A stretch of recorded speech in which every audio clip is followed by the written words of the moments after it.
सुप्रभात। तौबा के 3 दर्जे। तौबा के 3 दर्जे।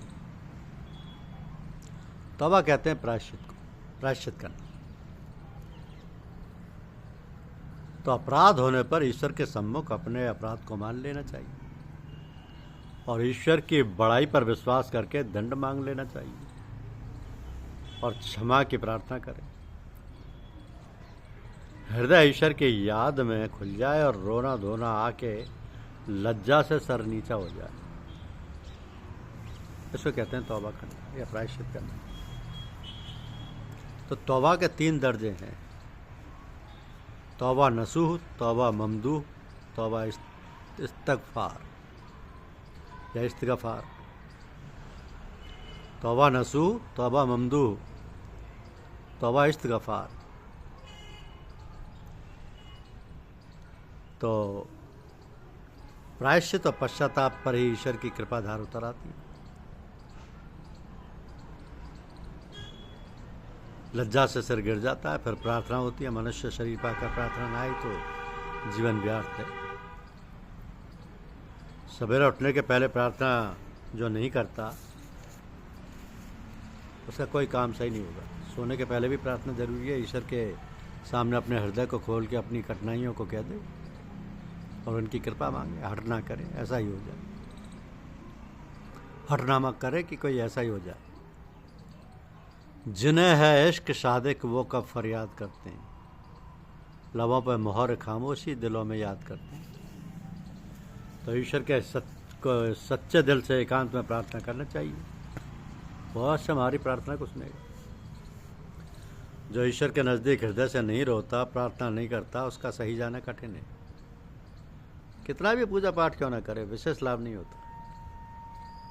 इसी प्रकार चलता रहे, कभी ईश्वर कृपा से सच्ची पुकार सुनाई देगी, उसी दिन सब कुछ प्राप्त हो जाएगा। क्योंकि सभी बातें तो भीतर ही हैं। पुस्तकें जो पीछे के लिए हैं कि कहने सुनने को शब्द मिल जाए। पूजा के पीछे समाधि की स्थिति में जिसकी प्रार्थना जारी है वो ठीक है, परमात्मा की देन है जिस पर रब अपनी दया कृपा कर दे। रियाजत या तप आदि तो केवल दिल बहलाने के लिए हैं। प्रार्थना हर घड़ी जारी रहे, विनय बनी रहे, नित्य ईश्वर के अधीन रहे। जिसको अपनी हालत का पता लगा कि मैं ऐसा हूँ, वो गिरा। तो जब कोई ऐब का काम सरजद हो तो ईश्वर के आगे रोए और माफ़ी मांगे। उसका शुक्रिया अदा करें कि उस परवरदिगार ने हमारे पहले संस्कार भुगतवा कर माफ़ कर दिए। उसकी माफ़ी में शक व सुबह ना लाए। उसकी जात साफ व पाक है। वो दया का स्वरूप है। वो दया का स्वरूप है। ईश्वर की कृपा सदैव बनी रहती है। अपना धर्म में प्रार्थना करना, नाज उसको हासिल है, न्याज हमारा फर्ज है। गुरु की सेवा बेगरज होकर करे, इच्छा मन में ना आए, नित्य उसके कल्याण की बात सोचे कि हे ईश इनका अंतिम समय ठीक हो, ईमान सलामती से जाए। हे ईश इनका रुझान केवल नेकी की ओर हो। हे ईश इनकी सब शारीरिक व मानसिक जरूरतों को तू पूरा कर दे। इस प्रकार की सेवा से गुरुदेव निश्चिंत होते हैं, तब आत्मविद्या प्रदान करते हैं। तो विद्या की धार तो ऊपर से संत जन उड़ेलते हैं, उन्हें अंदाजा नहीं रहता। शरीरधारी गुरुदेव उस धार को अपने में ले लेते हैं और शिष्य को यथाधिकार धीरे धीरे प्रदान करते हैं। हमेशा खुश रहो। हम खुश हैं, खुदा तो तुमको हिकारत से नहीं देखता। जाओ आराम करो। इन वचनों से हृदय तृप्त हो, आंतरिक दुख दूर हो जाता है, खुश खुश घर आते हैं। दोई दर मजहबे उशाक मानवी कुफ्रास्त, खुदा ये के, पैगंबर ये के, पीर ये के। भक्ति भक्त भगवंत गुरु, चतुर नाम बपू एक। केवल एक जात पाक है, पैगंबर और पीर के रूप में जाहिर होती है। बड़ी सख्त बेअदबी है कि खुदा के बाबत मानवी बुद्धि कुछ निर्णय करे। वो ऐसा है, वो वैसा है। अनुभव गम्य भजई जई संता। ईश्वर कभी वाणी का विषय नहीं हुआ। राम स्वरूप तुम्हार बचन अगोचर बुद्धि पर, अभिगत अकथ अपार, नेत नेत नेति वेद के। चंद दिन हुए अपने एक भक्तजन से कहा कि सुबह ईश्वर के सामने रो, वो तुम्हारे हृदय को मुलायम कर देगा। जब तक सच्चा रोना नहीं आता भीतर की मलिनता नहीं जाती। क्षण भर के रोने में जो बात होती है वो वर्षों की पूजा भजन से नहीं होती। और जो चीज़ें मखाव है, और जो चीज़ें मखवा की उरा जवाल बाशत,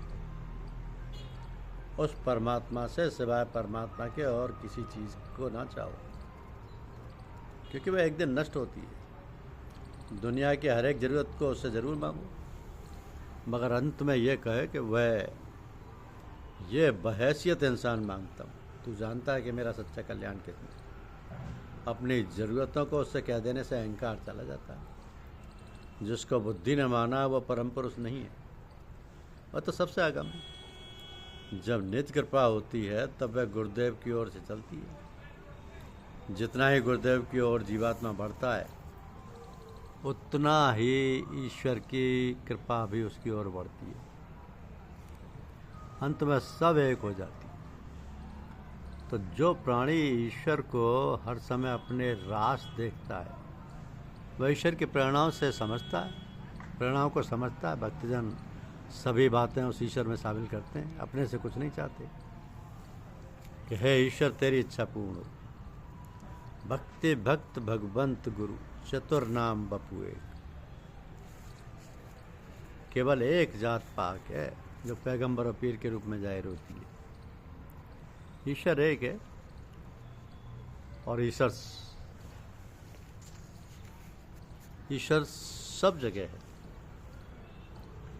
सब शक्तिमान है, कण कण में व्याप्त है। कहीं भी चले जाइए वो सर्वज्ञ है, वो सर्वज्ञाता है, वो सर्वशक्तिमान है। इसलिए तो कहा है ना कि राम स्वरूप तुम्हार बचन अगोचर बुद्धि पर, अभिगत अकथ पार, नेति नेति नेति वेद के। धन्यवाद। यूट्यूब चैनल को लाइक और सब्सक्राइब अवश्य कीजिए। शुक्रिया।